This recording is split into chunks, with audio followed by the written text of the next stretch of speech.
Hi there. Welcome to part 21 of my little musical odyssey going through every piece of music in Final Fantasy VII Rebirth. They said Chapter 4 would never end, but end it we did. The Shinra 8's setting sail, so we have no time to lose. Let's get this chapter started.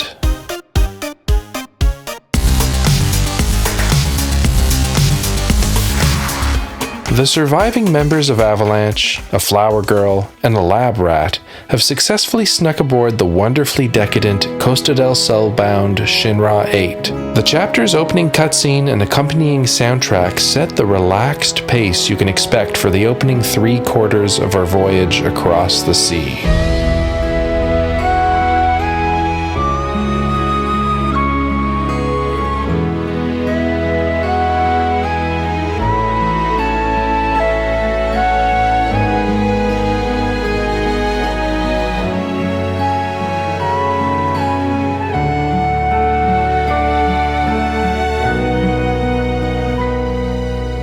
Chapter 5 opens with a new arrangement of the Final Fantasy VII main theme, but with a tropical twist. There's a lower brass instrument that introduces the melody, but it's the flute and acoustic guitar that define the more coastal, easygoing feel of this particular arrangement. Like all versions of the Final Fantasy VII main theme we've heard so far in Rebirth, this one sticks to just the better-known, safer opening sections of the piece.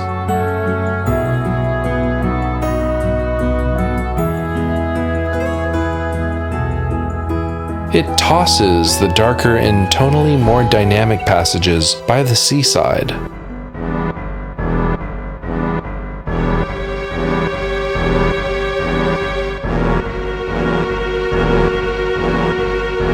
Structurally, it sticks to the same passages that the main grassland arrangement from Chapter 2 used.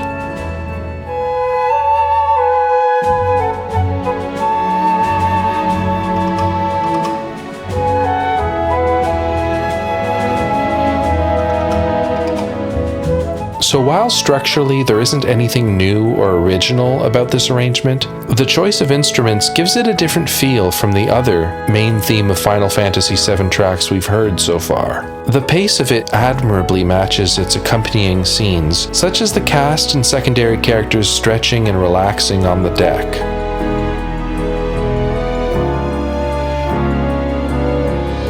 While the track isn't particularly timed to the cutscene, I appreciate the mix thinning out a bit as we move to Tifa and Aerith's more intimate conversation.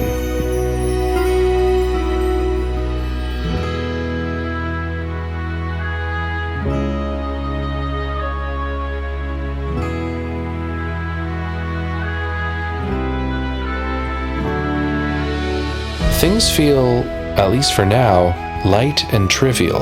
While Rebirth has frequently thrown light-hearted and goofy scenarios at our characters, this feels like the first time when they are relaxing and taking a breather on their own terms. The conversation about boys that Tifa and Aerith have is trivial and born out of idleness, and I think this track conveys that beautifully. Although overall I think they could have leaned a bit harder on diversifying the instrumentation. Minus the flute, which I think does a wonderful job selling the track's unique coastal tone, it otherwise feels like a fairly standard remake or Rebirth style orchestration. The strings section and piano arrangement in particular feel all too familiar, especially if you compare it to the equivalent sections in Shotaro Shima's Sector 7 Undercity arrangement, which we also heard in Chapter 2.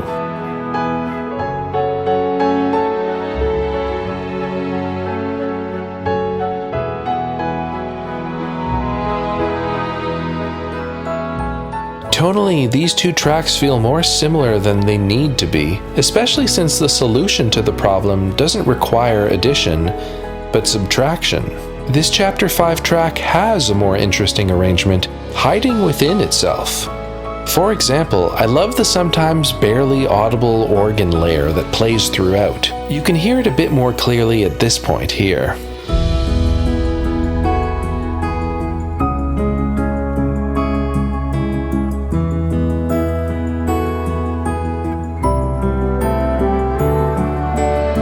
This organ has so much character, and its long trailing tones echo the lackadaisical pace of this scene and the dull orange glow of the setting sun. But between the piano, glockenspiel, and Shima-esque woodwind accents, it kinda gets lost. It's not really driving the overall feel of the track, even though it should.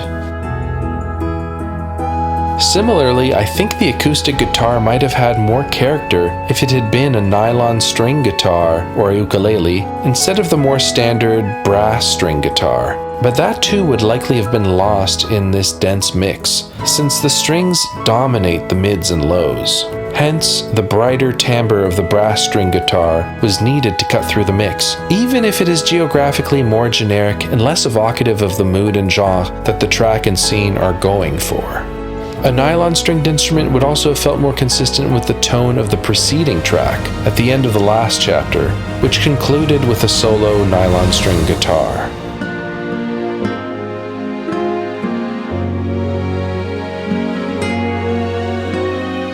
It could have made for a more cohesive handoff to this new chapter. Oh, and side note, I got a few comments in the last episode pointing out that the guitar melody that plays when Kyrie is running along the docks is, surprise, surprise, likely a reference to Kyrie's theme.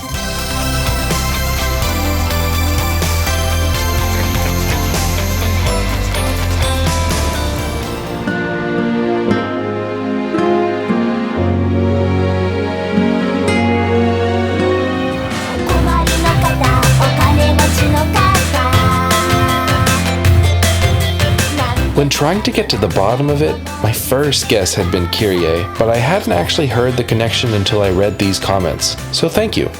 Interestingly, this track did not make it onto the original soundtrack, which is a little bit surprising in that the OST typically includes at least one main quote-unquote field or region track per chapter. This track is the closest thing Chapter 5 has to a region theme, so its omission is somewhat telling.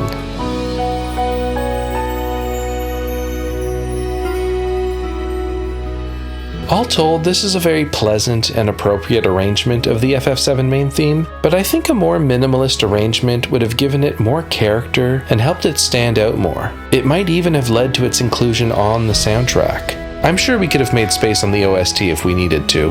I don't think anyone would have noticed if we cut one of the many Rufus's welcoming ceremony tracks.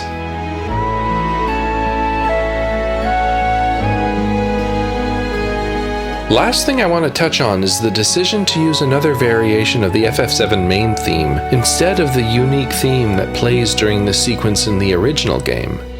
In Final Fantasy VII, almost the entire trip aboard the boat is accompanied by the track "It's Hard to Stand on Both Feet."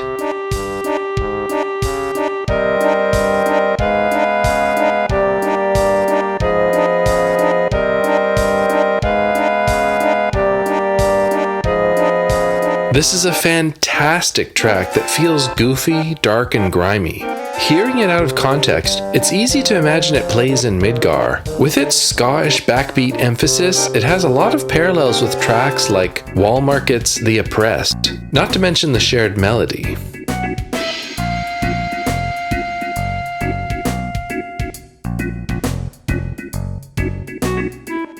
It's a weird track, but it gives the ship ride a particularly off-kilter vibe. Having the name of the track reference Red 13's comical humanoid attire is the glue that brings it all together. But that is not the vibe at all of the opening of Chapter 5 of Rebirth. The Shinra 8 got the cruise ship glow-up of a century, and things are now decidedly chill as frick. So the off-kilter vibe of Hard to Stand on Both Feet is sort of incompatible with the opening of Chapter 5, so the decision to go for a cozy version of the FF7 main theme instead is a safe but logical compromise. Overall, nice track. A little later on, Captain Titov announces the imminent start of a Queen's Blood tournament. Upon Cloud's arrival at the swanky bar known as The Hold, our next track starts up.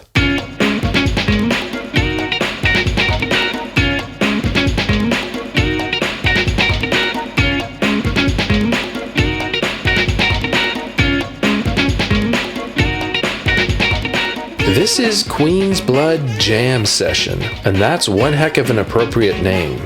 This is 4 minutes of a guitar and a saxophone taking turns playing off each other. Sort of like, jamming.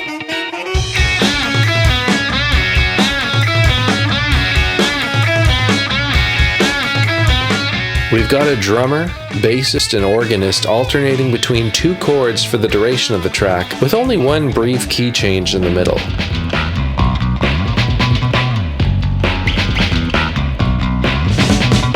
They're not really rocking the boat, the Shinra 8, but the simple, predictable chords makes a solid foundation for the guitar and saxophone. Mitsuto Suzuki gets the sole writer's credit on this one, since, unsurprisingly, it features the Queen's Blood leitmotif throughout, particularly during the saxophone's turns.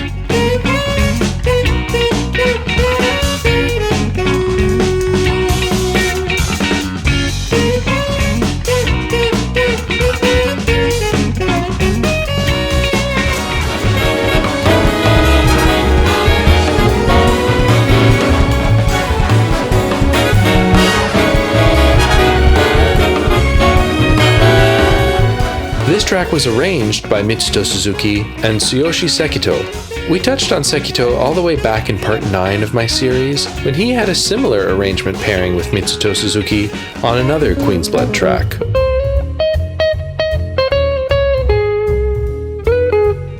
As I mentioned before, Sekito loves his guitars, so it's extremely likely he's the guitarist in this Chapter 5 track as well.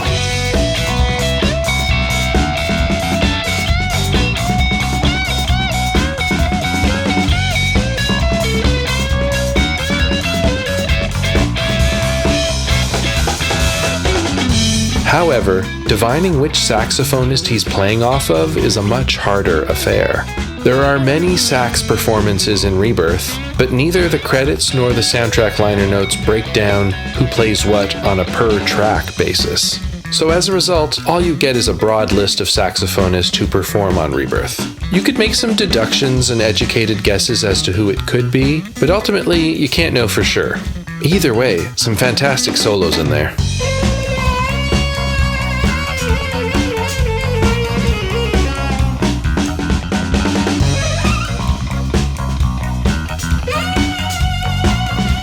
This is a fun track that sets the light-hearted tone of the incoming card tournament. If you wander out of the hold and onto the bow of the ship, you'll come across a small group of folks in the middle of a yoga class. The small boombox next to the instructor is shouting out a unique version of the classic Final Fantasy prelude.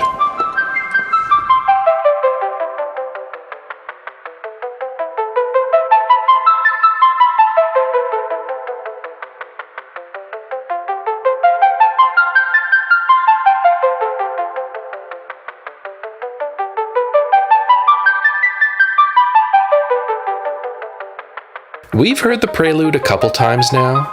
For one, you hear it on the game's main menu.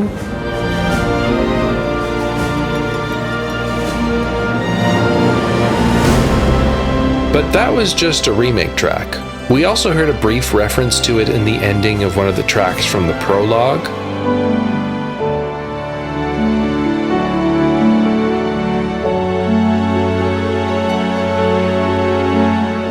But this is our first full Rebirth arrangement of the track. I say full, but this is pretty simple. A synth arpeggio runs through the entire progression once, then it loops. There are no additional layers of instrumentation added to the track. It's a very brief, diegetic version you're supposed to notice briefly, have a little chuckle at Cloud's participation, then move on. It's also worth noting Remake also had a jukebox arrangement of the prelude, although that was much more energetic than this one.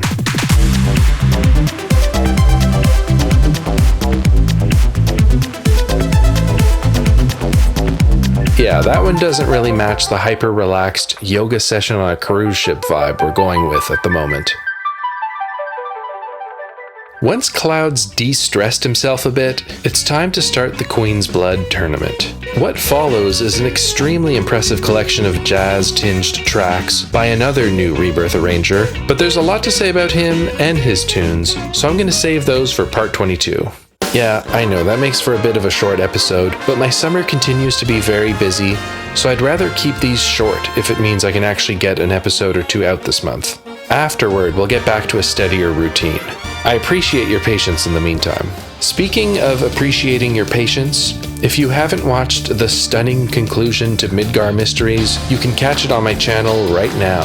If you've watched all the segments up to part 19, you can jump right to the 50-minute 6-second mark for the dramatic finale. Otherwise, why not watch it from the very beginning? If you ask me, there's some vital FF7 Rebirth information in there. It's also the most self-indulgent thing I've ever made, and I'm not allowed to go to sleep until it reaches 2,000 views. Please, save me from my self-imposed punishment. Also, I mentioned at the end of part 20 that I would like to test out a community-voted Best of Chapter segment. Chapter 4 was damn long and had an outrageous amount of tracks. I have spent a whopping 4.7 hours talking about the music in this chapter alone. So at this point, you likely have a good sense of how I felt about it. But I've been hogging the mic. I'm very curious about your favorite track of Chapter 4.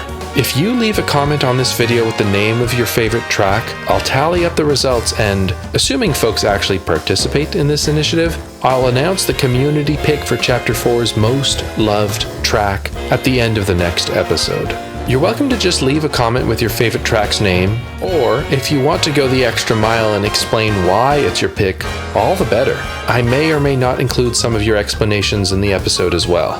It doesn't even have to be your favorite track from the chapter. It can also be the one you think is most underrated, or a positive memory associated with a track. Really, whatever you want. The only requirement is that you only list one track. If you list more than one, I'm just counting the first one you list. Sorry, I don't make the rules. Actually, I do. Those are the rules. Just one track. If you're wondering which tracks are eligible, it's anything I've covered from episode 12 all the way up to episode 20.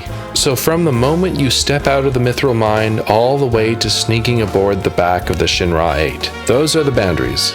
So please, leave your response in the comments and we'll see how it goes. If not many people participate, or inversely, if it becomes too contentious or heated, then I'll just nix this whole idea and pretend it never happened. Okay, that's it. Please look forward to the fantastic Queen's Blood tournament starting in part 22. Until then, take care. Bye.